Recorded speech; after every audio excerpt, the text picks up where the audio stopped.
Bismillahirrahmanirrahim. Assalamualaikum warahmatullahi wabarakatuh.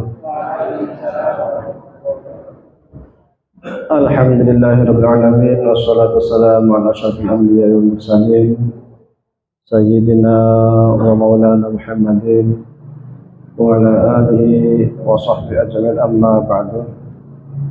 Yang sama-sama kami hormati pembimbing, pengasuh atau pendiri pengajian ini, Kiai kita Bapak Asy'ari, yang kami hormati Bapak Kepala Desa Ngaren, sama sekalian yang berbahagia. Puji syukur kehadirat Allah Subhanahu wa taala, pada malam hari ini kita bisa sama-sama berkumpul di sini ngaji bareng, mudah-mudahan mendapatkan barokah dari Allah Subhanahu wa taala. Salam serta salam semoga tetap tercurahkan kepada junjungan kita Nabi Agung Muhammad sallallahu alaihi wasallam. Sama sekalian yang kami hormati, ini tadi saya dari Masjid Al-Furqan. Nah, doa di Masjid Al-Furqan tadi ngajinya rada abot. Karena gini sing santai wae. Ora usah abot-abot. Guyon ya. Kalau di Masjid Al-Furqan ini karena panitianya kan serius, Ustaz Rafi'i. Jadi ngajinya serius tentang Khawarij, Syiah, Hizbullah, yang makhluk orang ngerti. Nah, di sini kita santai. Tapi ada yang unik di sini yang saya sangat tertarik. Yang mungkin selama saya putar-putar ke sini sampai ke mana-mana ya, sampai ke keliling di Temanggung, baru kali ini ada rebanaan. Ya, ada rebanaan. Ini menarik karena kalau di Jamaah Muhammadiyah secara umum lihat rebanaan langsung dianggap wah sesat, mending sesat, bid'ah, wah kan, ahlul bid'ah. Jadi karena rebanaan langsung dicap sebagai ahlul bid'ah. Padahal kalau dibaca di fatwa Majelis Tarjih Muhammadiyah, yang namanya musik itu hukumnya apa? Ya tergantung. Sekiranya untuk kebaikan, sekiranya baik, didengar lagunya enak, mengajak kepada kebaikan, maka jadi baik. Tapi kalau kayak Metallica, kayak apa, rock keras-keras itu yang isi juga karu-karuan, atau dangdut koplo atau apa, yang pakaiannya seronok, dia jadi haram. Jadi kalau di ulama-ulama kita kan ada yang mengharamkan dengan alasan wa minan nasi ma yashtarina wal hadith liyadil an sabilillah. Ada orang yang kerjaannya itu membeli perkataan sia-sia. Nah, apa itu? Musik. Jadi musik itu perkataan sia-sia diartikan sebagai musik, sehingga dianggap menyesatkan, yudhil an sabilillah, menyesatkan dari jalan Allah, maka diharamkan. Tapi Muhammadiyah tidak. Nah, boleh, makanya indah kita dengarkan tadi kan, dengan senang. Karena di dalam sejarah Islam pun ada penyair ternama namanya siapa? Hasan bin Thabit, yang juga salah seorang penyair yang sangat dibanggakan oleh Rasulullah SAW. Hasan bin Thabit ini umurnya panjang, 120 tahun, panjang, 60 tahun kafir. Wah, separuh umur. 60 tahun alhamdulillah masuk Islam. Nah, beliau ini pejuang apa? Pejuang puisi sastra. Pernah kalau orang-orang zaman dulu sering dengar istilah pendekar syair berdarah. Wah, ya. Jadi beliau ini pendekar syair. Jadi kalau ada mau pertempuran dengan orang-orang kafir, tradisi orang Arab, mau perang, lomba baca puisi sih. Saking senengnya sastra. Siapa yang jadi andalannya umat Islam? Rasulullah merintahkan Hasan bin Sabit lawan dia. Kalau Hasan bin Sabit sudah maju, kelompok-kelompok kalah, penyair-penyair tersohor Arab kalah dengan syairnya Hasan bin Sabit. Luar biasa, karena indah. Salah satu syairnya yang sampai sekarang terkenal apa?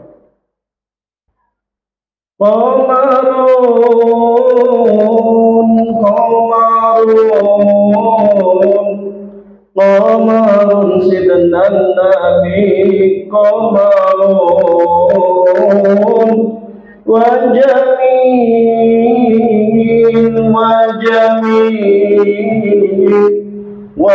jamil sidnan nabi wa jamil terpengaruh Habib Syekh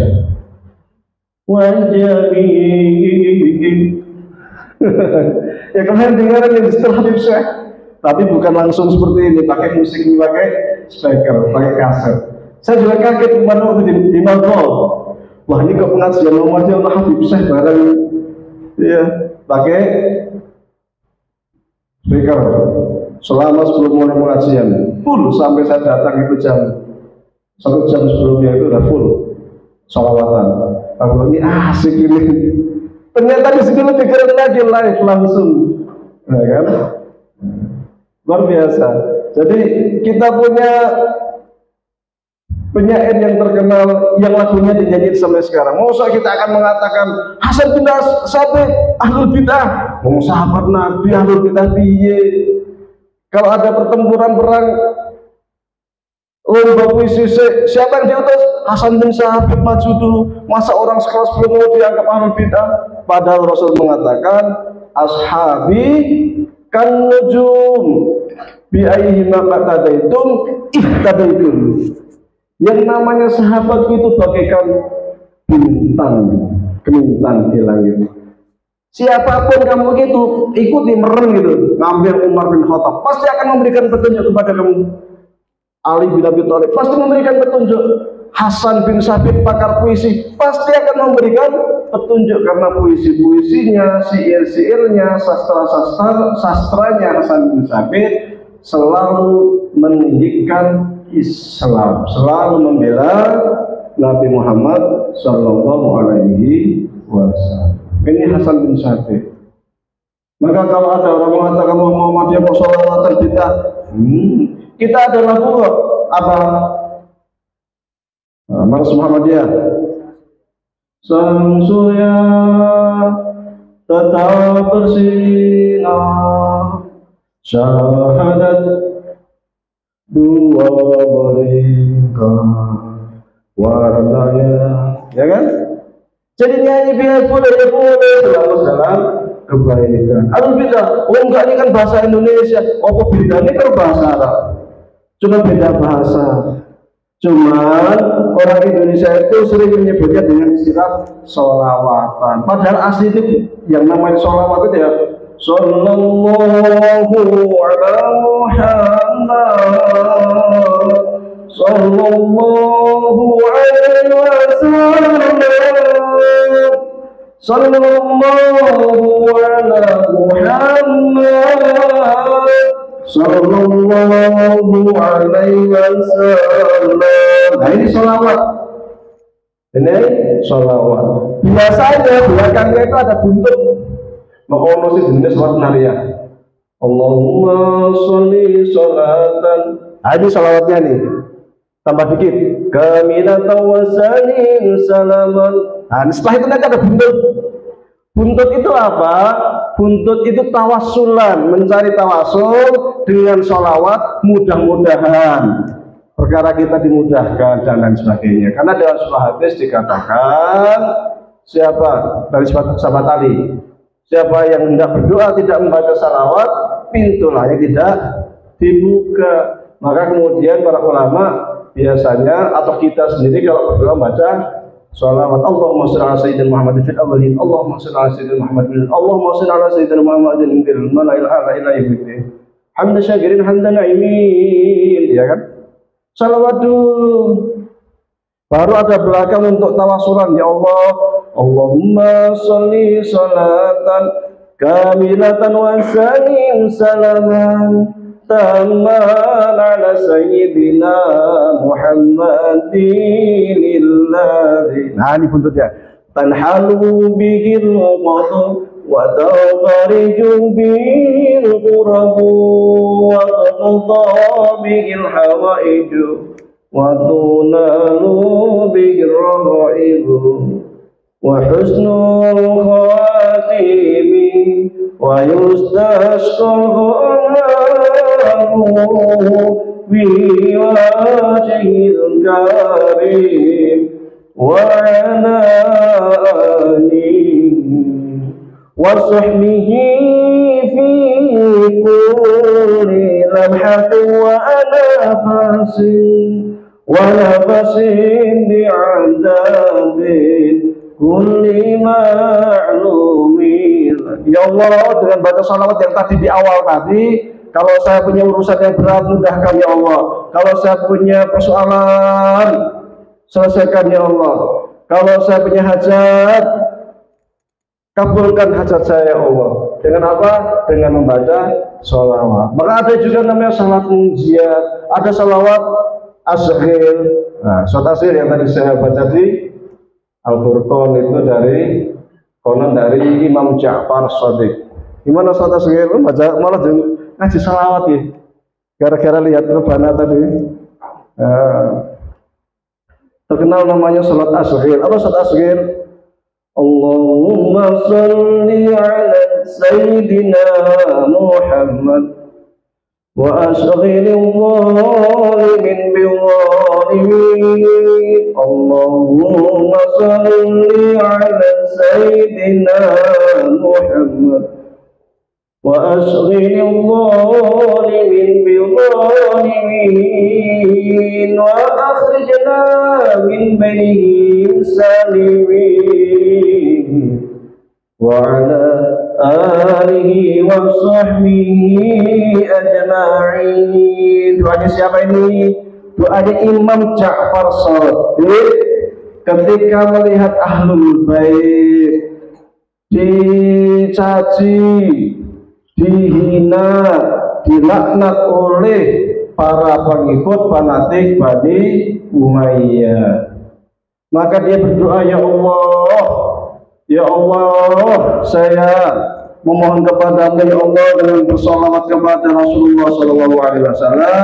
Mudah-mudahan Bani Umayyah atau mereka-mereka yang fanatik dengan Bani Umayyah yang suka mencaci Ahlul Bait itu, mudah-mudahan mereka disibukkan oleh orang-orang yang zalim juga kepada Bani Umayyah.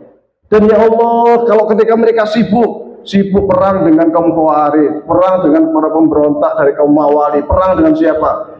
Selamatkan kami ya Allah dari fitnah-fitnah mereka ini. Akhirnya para habaib kemana-mana sampai ke Indonesia. Nah, namanya salat asghir, macam-macam ya.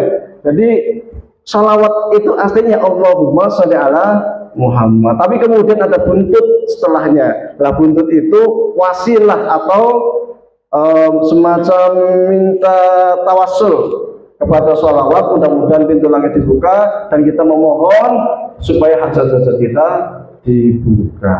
Nah, adapun yang sering selain sholawat ada yang namanya apa? Banyak yang penting bahasa Arab dinyanyikan dianggap sholawat. Nah, itu sebenarnya kalau dalam bahasa Arab namanya al-madaih an-nabawiyah atau al-anasyid ad-diniyah. Nah, contoh apa ya? Kalau dalam bahasa itu, namanya gini.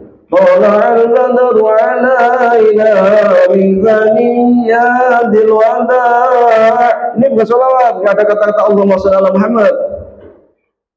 Nggak ada ya? Nah, ini namanya al-madaih an-nabawiyah. Tala'al badru alaina min zaniyadil wada' wajama syukru alaina mata'an lillahi ayyuhal mab'utsu fina bil amaril muqa' jika ashraf al-madinah marhaban ya khairadar. Jadi memuji Rasul, tola al-badru alaina, apa? Bulan purnama itu telah datang kepada kami. Yang menyinari mana? Yang menyinari negeri Madinah. Semuanya pada senang. Ini pujian. Maka kalau orang Jawa bilangnya puji-pujian. Nah itu benar pas. Puji-pujian. Bukan sholawat. Sholawat itu yang bagaimana? Yang ada Allahumma sholli ala Muhammad. Dan sholawat ini anjuran. Semua ibadah, yang namanya ibadah itu ketika Allah perintah sholat, Allah nggak sholat. Ya, Allah sholat nggak? Enggak. Allah perintahkan puasa, Allahnya puasa nggak? Enggak. Allah perintahkan kita berjihad, apakah Allah berjihad? Enggak. Kecuali sholawat. Inna Allaha wa malaikatahu yusholluna 'alan nabi. Inna Allah sak temani Gusti Allah wa malaikatahu lan malaikat Gusti Allah iku yusholluna 'alan nabi, bersolawat kepada Kanjeng Nabi. Lho ya sih contoh langsung. Perintah sholat orang sholat, perintah puasa orang puasa, ini pas perintah maca sholawat, Gusti Allah bersolawat. Orang mau Gusti Allah, malaikat ya bersolawat. Inna Allah wa malaikatahu sak temani Gusti Allah lan malaikatin Gusti Allah yusholluna 'alan nabi, maca shalawat kagem Kanjeng Nabi. Ya ayyuhalladzina amanu wahai wong-wong kang padha iman, shollu padha maca shalawat sira kabeh alaihi atase Gusti, atase sapa? Kanjeng Nabi. Wasallimu dan membaca salam selamatlah taslima dengan sebenarnya sama alaihi taslima. Inna Allah wa malaikatahu yusholluna 'alan nabi ya ayyuhalladzina amanu shallu 'alaihi wa sallimu taslima. Perintah Gusti Allah. Selawat. Makanya nek ana Muhammadiyah kok selawatan bidah, orang ngaji. Wong nek ora maca selawat sak dina berarti padha wae sembahyang ora sah. Benar enggak? Karena salah satu rukun salat itu baca selawat. Sing jenengane selawat Ibrahimiyah. Allahumma sholli ala Muhammad wa ali Muhammad kama shallaita ala Ibrahim wa ali Ibrahim wa barik ala Muhammad wa ali Muhammad. Shalawat Ibrahimiyah. Itu masuk rukun madzhab Syafi'i. Kalau enggak baca shalawat Ibrahimiyah kira sah salatnya. Berarti wong sing anti shalawat ora seneng maca shalawat, salate ora sah. Pas arep salat ora maca shalawat. Dan shalawat ketika kita baca shalawat Allahumma sholli ala Muhammad atau Allahumma sholli ala sayyidina wa maulana Muhammad. Wah, ngomong banget ya.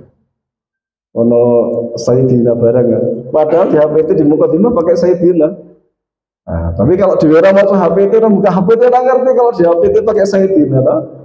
Nah, kecuali di sholat. Kalau di sholat tidak pakai sayyidina. Tapi di luar sholat silahkan pakai sayyidina. Di HP bab iman di awal halaman 2 itu paragraf keberapa keempat juga pakai sayyidina. Man shalla alaihi salatan sallallahu alaihi wasallam. Sapa sing sapa wone maca sak selawat, sing sapa wone maca sak selawat marang ingsun, maka Allah akan kasihkan 10 kebaikan sallallahu alaihi wasallam. Allah akan kasih 10 kebaikan. Allahumma sholli ala Muhammad, Allahumma sholli ala Muhammad, Allahumma sholli ala Sayyidina Muhammad. Ping telu berarti dapat 30 kebaikan. Enteng salawatnya. Wah, mosok bungok-bungok dinyanyikan. Ya apa dinyanyiin. Kan yo seneng timbang nyanyi lagu jejak rawa. Timbang nyanyi lagu apa? Sakitnya di sini, pokoknya raketnya berapa lah, kan? Badriyah atau sopo sendiri ya, iya kan? Mending nyanyi lagu salawatan gitu. Kalau Maddah Nabawi ya itu kayak sebenarnya kayak lagunya Royhan, cuman kalau Royhan bahasa Indonesia. Mau maksudnya nyanyi lagu Royhan boleh, nek bahasa Arab atau Al-Badru malah Royhan itu karena dianggap bid'ah. Rasulullah dalam mengenangmu, kami susuri lembaran sirahmu, pahit getir perjuanganmu, membawa cahaya kebenaran. Iki ya selawat ning basa Indonesia, dari orang Indonesia terus selawat. Ini tekan di Indonesia akhirnya namanya nasyid. Nasyid dari Malaysia, Raihan, Rabbani, Hijaz ya.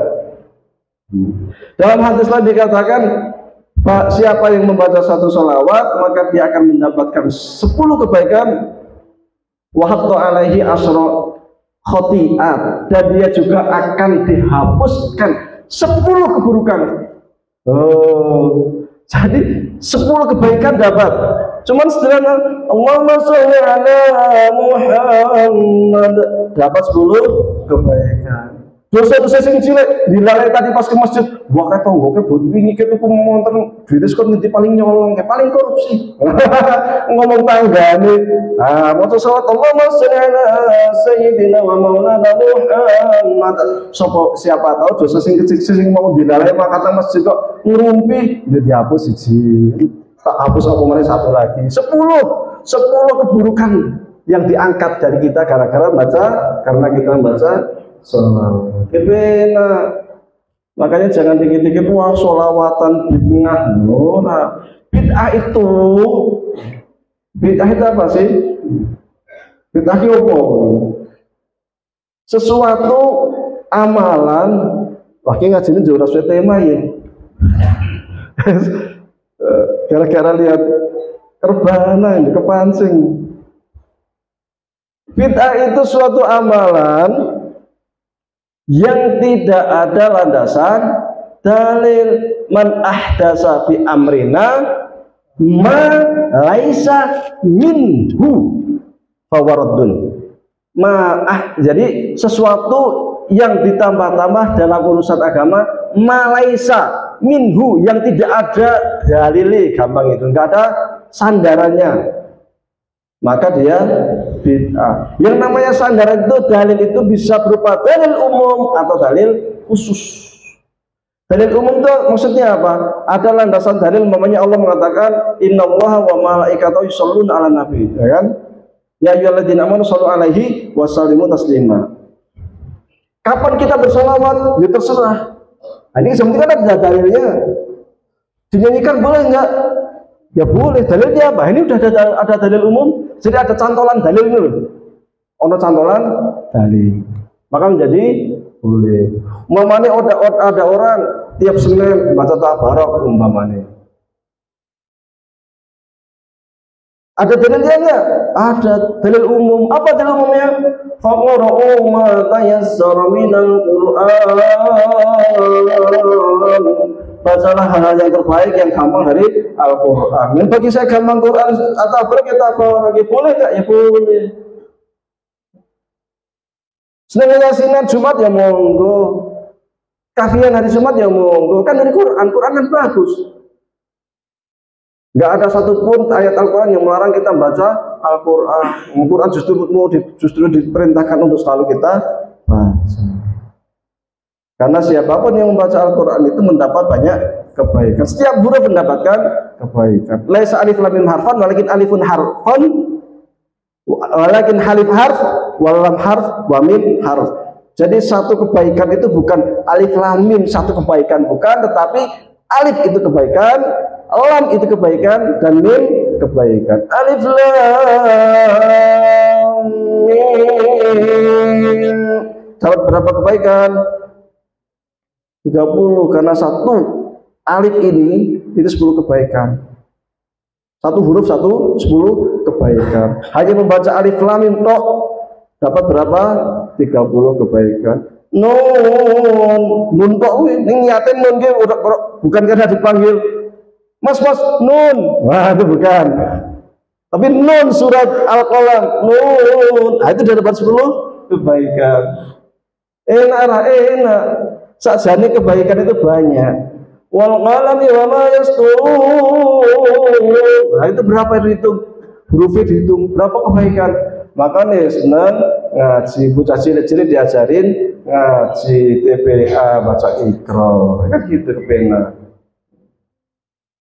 Nah, maka yang namanya bid'ah itu enggak ada landasan dalil, baik dalil umum atau dalil khusus. Umpamanya sholat subuhnya gerong rakaat isi sehat, isi seger ya kayak beratus ya. Nek nyong sholat subuh 5 rakaat kuat mending tak 5 rakaat. Nah ini bid'ah orang nonton tuntunannya sholat subuh kok 5 rakaat meskipun kuat ya udah iso. Al aslu fil ibadah at-ta'abbud wal ittiba. Jarine ulama usul. Nek ibadah iki kudu ana contone saking Kanjeng Nabi. Nek sholat subuh 2 rakaat musik kuat kekar ora ono urusane. Enggak ada urusannya. Orang rakaat yang rakaat. Sholat duha 4 rakaat orang urusane kok ditambah jadi 6 rakaat. Karena itu yang dicontohkan oleh Kanjeng Nabi. Jadi terkait ibadah mahdhah, ibadah-ibadah yang tuntunannya itu sudah jelas. Adapun terkait zikir baca tasbih 33 kali kan. Kalau 34 gimana? Bid'ah. Waduh angel ya kalau 34 bid'ah ngitungnya kudu pas iki. Subhanallah, subhanallah. Ternyata kurang ngurung, cuma 31. Bid'ah, ya angel. Agama kok jual teman padahal jelas jamalkan wasabihuhu bukratan wa asila. Baca tasbihnya sebanyak mungkin waktu pagi dan waktu petang. Mau tasbih lebih dari 30 telur boleh 40 ento 50 100 1000 ora apa-apa. Setiap hari baca subhanallah subhanallah subhanallah 10.000 kali. Ya monggo. La ilaha illallah la ilaha illallah saking khusyuke sampai awake goyang la ilaha illallah. Kan ono sing ngono kuwi. Nang Arab lain lagi sambil berdiri saya pernah ikut masalah itu diundang kaget ngundang ini apa mujadahan atau apa gitu orang Mesir. Ternyata kelompok sufi nggak dikira ini karo merem karo lampunya itu diredupkan, lampunya diredupkan, zikirnya la ilallah itu sambil apa? Sambil goyang. Loh, arep guyub piye ngono kan. Tak video, iso ana video ternyata kenang-kenangan. Saking khusyuke. Entuk ya entuk wae. Wong zikir ora entuk, mau pakai sambil diem la ilaha illallah, la ilaha illallah. Mau sambil la ilaha illallah. Ya monggo. Mau pakai tasbih, ya monggo pakai alat sing pakai yang itu elektrik. Zaman Nabi enggak pakai tasbih. Ya zaman Nabi enggak pakai tasbih, tapi pakai kerikil. Ada yang pakai kerikil, ada yang pakai tangan. Kan Nabi pakai ruas tangan. Tapi sahabat ada yang pakai kerikil. Zaman Nabi nggak pakai yang alat elektrik gitu. Oh, zaman Nabi belum ada kok, kan gitu. Masalah pakai apa ini namanya sarana. Sarana itu mengikuti maqasid. Jadi kalau asalnya boleh, maka sarana apapun boleh. Adzan kan dianjurkan. Pakai speaker, silahkan. Nggak pakai speaker, silahkan. Gumik, monggo. Orang gumik, monggo. Karena yang namanya mikrofon itu sarana. Intinya di adzan. Kan gitu. Jadi agama kepenak. Nggak sidik-sidik salah, sidik-sidik sesat, sidik-sidik bilah ya repot. Maka di fatwa tarjih sebenarnya juga simpel. Mana ada di fatwa tarjih mengatakan baca Quran ditentukan waktu segini bid'ah rono. Makanya ketika kita baca fatwa tarjih itu sangat-sangat jarang menggunakan kata bid'ah. Paling banter tidak ada tuntunannya oleh Rasulullah SAW, maka kita tidak pakai. Apa hukum usolli sebelum sholat? Usolli fardhu dhuhri 4 raka'atin mustaqbilal qiblat lillahi ta'ala. Allahu Akbar. Ya toh? Hukumnya apa? Kalau Anda baca di fatwa tarjih paling banter bilangnya apa? Tidak ada contoh dari Rasulullah SAW, maka kita tidak melakukan. Kalau Anda baca di kitab Takrib Fathul Qorib mazhab Syafi'i, orang bacaan usolli fardhu dhuhri di Safinatun Najah orang. Tapi para ulama mengatakan niat itu intinya dalam hati. Jika hendak diucapkan silahkan, jika hendak tidak diucapkan silahkan, tapi yang terpenting yang di hati. Meskipun pakai usul sampai merem-merem, neng niatnya kayak kosong, yang kayak niat olahraga. Usolli fardhu dhuhri arba'an. Allahu Akbar. Neng niatnya kayak olahraga, orang dianggap sholat. Meskipun Allahu Akbar takbir dokter mau kabeh sama masjid. Enggak dianggap karena intinya di hati. Makanya di dalam kitab Sakinah dikatakan an-niyat mahaluha al-qaul.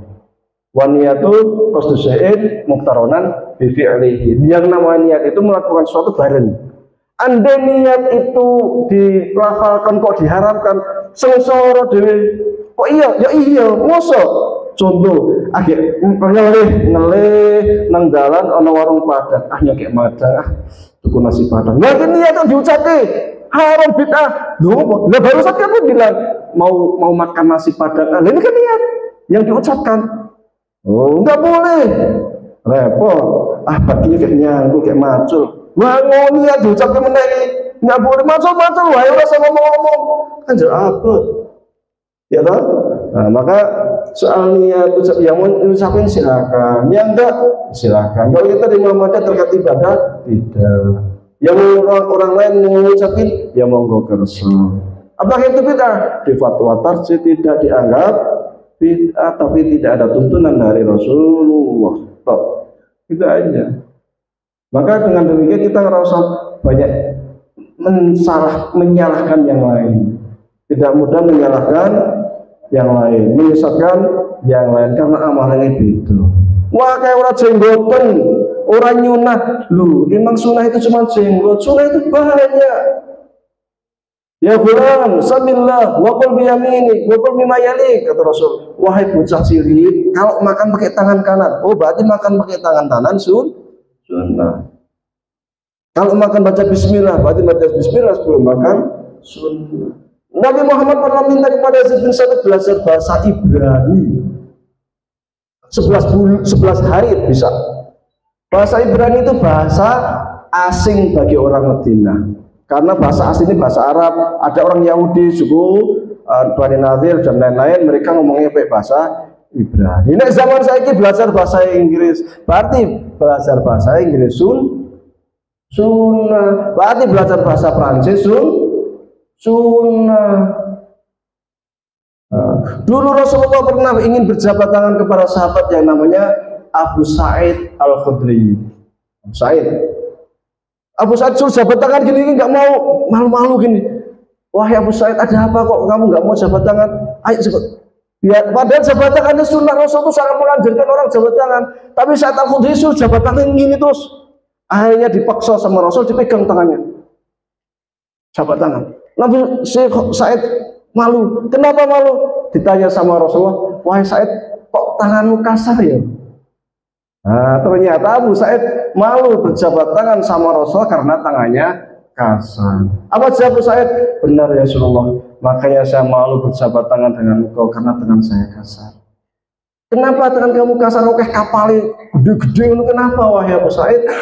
Kerjaan saya mukuli batu, tukang batu, mangani tangani kapalan, berarti jadi tukang batu sunnah Rasul.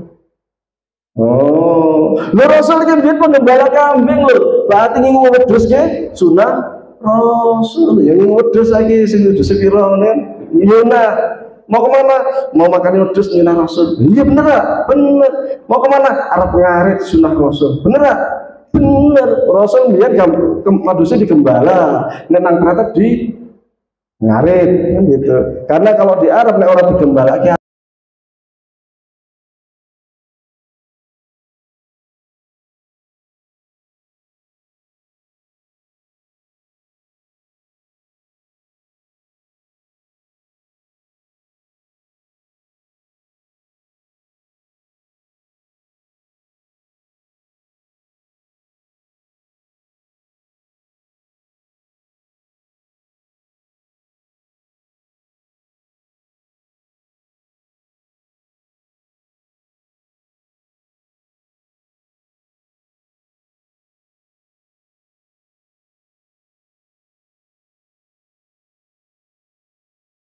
pelihara yang kita kasih makan. Soalnya wong tretet, wong Indonesia oke kambingnya dan digembalakan. Untuk jadinya kan di hadis bilangnya yang digembalakan yang zakat. Biasanya kan yang digembalakan berarti nggak wajib zakat. Orang zamannya itu wajib zakat digembalakan karena diudewe ngarit nono suke makanya itu digembalakan. Kalau di Indonesia karena banyak suket akhirnya dipelihara ambil suket dewe ngarit kasihkan ke kambing kan gitu nggak digembalakan. Soalnya yang digembalakan baru keluar sidik baru 2 jam udah terus wah bingung kambing padahal lawan kambingnya angin umum kambing itu semakin didorong semakin ke belakang makin dorong maju makin ke belakang ke sing jenenge wedhus angin umum angon wedhus nek angon segama angon bebek seperti sing arep tok milik maksud sing bebek kabeh bebek makanya para rasul itu rata-rata penggembala kambing bukan penggembala bebek. Sehari gara-gara gampang ya, memang penggembala kambing. Rasul terus juga berdagang, berarti berdagang itu sunnah. Mau kemana? Mau nyunah Rasul di mana? Di pasarnya tersebut. Emang mengapain? Dagang. Rasul kan berdagang. Oh iya tuh. Iya. Ada satu lagi pakai yang berani ngomong mau kemana? Nyunah Rasul. Kemana emang? Jadi TNI. Lu mau jadi TNI sudah Rasul? Nggak, Rasul kan perang Badar, perang Uhud, perang Uhud. Kan dinding perang. Lu perang kan tentara militer. Berarti dari militer ini sunnah Rasul. Oh, sunnah Rasulnya oke lu. Mau kemana? Mau daftar untuk sunnah Rasul. Daftar apa? CPNS. Lu CPNS kok sunnah Rasul? Nah dulu zaman Umar itu juga yang pegawai-pegawai itu digaji seperti PNS, para sahabat.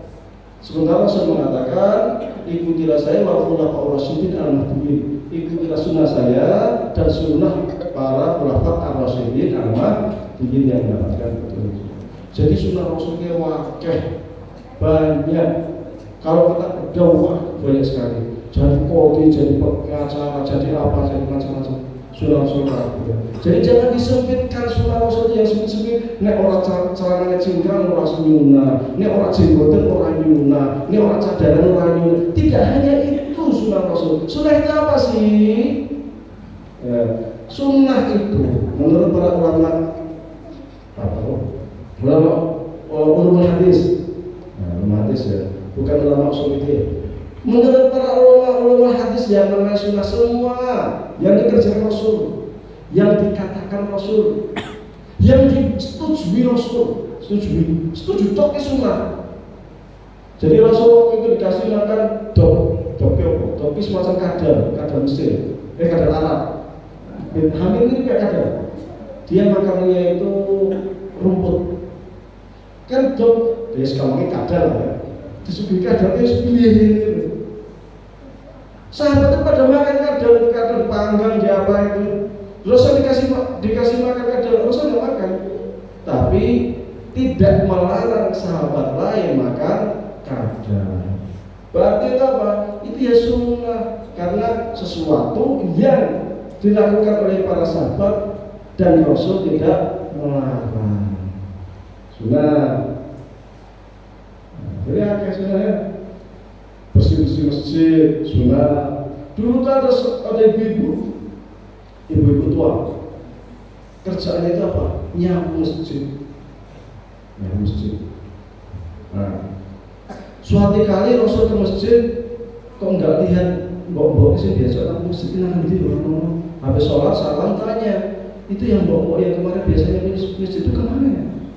Ya Rasulullah, ibu-ibu mbok kemarin itu sudah meninggal dunia. Innalillahi wa inna ilaihi raji'un. Rasul marah, kalian ini gimana? Ini mbok yang biasanya masjid tinggal kok nggak kasih tahu saya? Tunjukkan di mana kuburannya. Rasul tunjukkan kuburannya, langsung sholat gaib di atas kuburan. Berarti yang masjid di sunnah Rasul. Jadi makanya jangan dikit-dikit bilang bid'ah, sedikit bilang nggak nyunah, sunnahnya oke. Bid'ah itu sedikit, sempit. Jangan seperti diperluas, nanti malah jadi susah. Nih, Kemudian ternyata Ustaz Jawa kosong. Enteng-entengnya kalau itu Ustaz Jawa kosong. Oke, sebagai penutup, nah, itu Pak Ustaz Jawa kasihan semuanya. Karena mau menghadapi Ramadan, man shoma Ramadan imanan wa ihtisaban ghufira lahu ma taqaddama min dhanbi. Ini hadis. Man sabani wong soma kang poso sapa man Ramadan ing wulan Ramadan imanan karena iman wahtisaban lan karena golek ganjaran ghufira moko den ampuni kadhe man lahu kadhe man mak ing barang takut damakan wis lewat apa mak min dambi saking dosa-dosane man. Wah nek asal kok diajari basa Jawa ya. Kok iso basa Jawa. Dia ngasih DPA. Jadi karena Ramadan ini sudah dekat, maka kita sambut dengan apa? Memperbaiki iman, tasdid iman. Iman itu sebuah keyakinan yang ada dalam hati kita, sebuah bukan hanya keyakinan tetapi juga yang kita ikrarkan dengan lisan kita, yang kita buktikan dengan amal perbuatan kita sehari-hari. Maka Ramadan kita mulai perbaiki tasdid iman kita. Makanya puasa Ramadan itu juga ditujukan kepada orang-orang yang beriman. Ya ayyuhalladzina kutiba alaikumus syiyam. Ya ayyuhalladzina amanu kutiba alaikumus syiyam. Ya ayyuhalladzina amanu beriman. Jadi yang diwajibkan itu orang-orang yang punya iman. Nah, kita sebagai orang yang beriman maka kita harus memperbaiki, meningkatkan kualitas ibadah kita di dalam menghadapi bulan Ramadan. Iman itu selama seseorang yakin, percaya, mengucapkan rukun iman, rukun Islam, maka dia dianggap seorang mukmin. Siapapun, maka jangan mudah kita menganggap orang lain musyrik. Wah dia ziarah kubur musyrik. Wah dia tawasulan musyrik. Tidak sesederhana itu. Selama dia besar beriman ke Islam berarti dia muslim. Karena ketika kita mengatakan wah dia musyrik berarti kalau kita sholat di belakang dia, sholat kita nggak sah. Dia musyrik. Berarti dia nggak bisa dinikahi. Berarti kalau dia meninggal anaknya nggak dapat waris. Berarti kalau dia punya istri harus diceraikan. Karena seorang ketika salah satunya keluar dari Islam harus diceraikan. Nggak gampang implikasi kita mengatakan wah dia musyrik ini berarti orang wah kafir. Nggak sederhana itu, gampang. Punya banyak pengaruh baik di dalam muamalah dia atau lain-lain. Bahkan di dalam dalam kondisi tertentu orang kafir itu boleh dihukum mati. Makanya seperti Arab di Suriah itu ada ISIS. ISIS itu bukan Syria ya, ISIS santai ada angin, bukan. ISIS gerakan Islam radikal yang gampang mengkafirkan sesama muslim. Karena dianggap kafir, maka kemudian dibunuh. Karena orang kafir boleh dibunuh. Akhirnya membantai orang muslim yang luar biasa bersama kejam. Siapa itu? ISIS. Ini kan bahaya. Maka kita jangan mudah kemudian menganggap ini kafir, ini musyrik, ini keluar dari Islam dan lain-lain. Selama dia bersyahadat, selama dia bersyahadat rukun iman, rukun Islam, berarti dia muslim. Nah, maka ketika memperbaiki iman ini kita pertahankan kalimat tauhid kita. La ilaha illallah. Para sahabat demi mempertahankan kalimat tauhid, bela gugur di medan. Semuanya ini sahabat perempuan ditangkap sama orang kafir, disuruh keluar dari Islam, tidak mau. Akhirnya apa? Tangan kanan diikat, tangan kiri diikat. Ikatnya kemana? Bukan ke tiang pohon, bukan. Kuda, ini kuda, sini kuda. Ditanya semuanya, kamu tahu akibat kamu tidak mau kembali kepada ajaran nenek moyangmu? Tahu. Kamu akan dibunuh. Kalau mau mati sekarang, mati besok. Benar. Udah langsung akhirnya kudanya sholat dicambuk cepat. Udah satu lari ke sana, terbelalak. dada Sumaiyah karena mengorbankan kalimat tauhid la ilaha illallah. Yang namanya Bilal bin Rabah, Bilal orang hitam di kokoh, tapi tidak. Ketika dia itu mempertahankan kalimat la ilaha illallah, mempertahankan iman dia, apa yang terjadi? Dia diikat tangannya kanan diikat, kiri diikat, kaki diikat, kaki kanan diikat pada pasir, atasnya dikasih batu besar. Suruh kafir kembali ke agama nenek moyang, nggak mau demi mempertahankan kalimat tauhid. Apa keyakinan siapa namanya? Bilal sehingga dia mampu berpegang kepada agama tauhid la ilaha illallah meski harus mengorbankan nyawa. Dunia sementara, akhirat selamanya. Orang kaya mati, orang miskin mati, raja-raja mati, orang biasa mati. Ya kan? Orang kaya mati, orang miskin mati, raja-raja mati, orang biasa mati. Akan mati kok. Kalau nggak mati sekarang mati besok. Kalau nggak mati besok masih mati kapan? Lusa, tahun depan, tapi pasti mati. Wong Fir'aun yang ngaku raja, raja di raja ngaku Tuhan, ana rabbukumul a'la, mati. Ketika dia mau ngaku Tuhan yang maha tinggi, dijerumuskan ke tempat yang paling rendah, bukan hanya di bumi, tenggelamkan sekalian, rambukan, mati. Ada teman saya bilang ini, kalau kamu ingin melihat malaikat gampang caranya. Gimana caranya? Kamu masuk aja mulut 8 menit, kepalamu masuk ke air, sampai 1 jam nanti kamu melihat malaikat.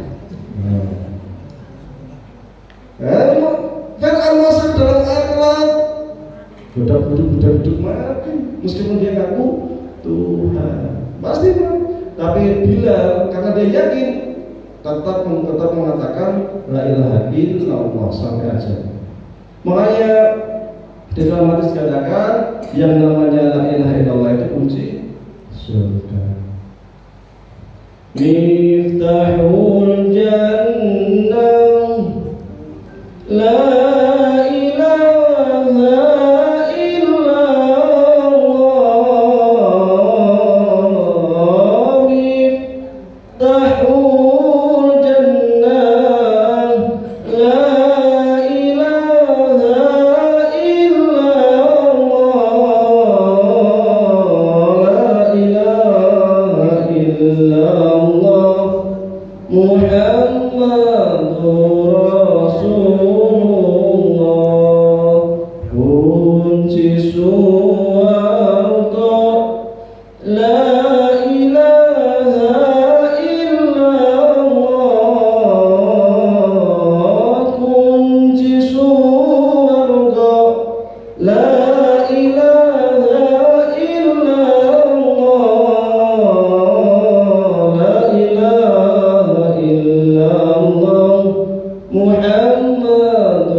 ربنا ولا تحملنا ما لا طاقة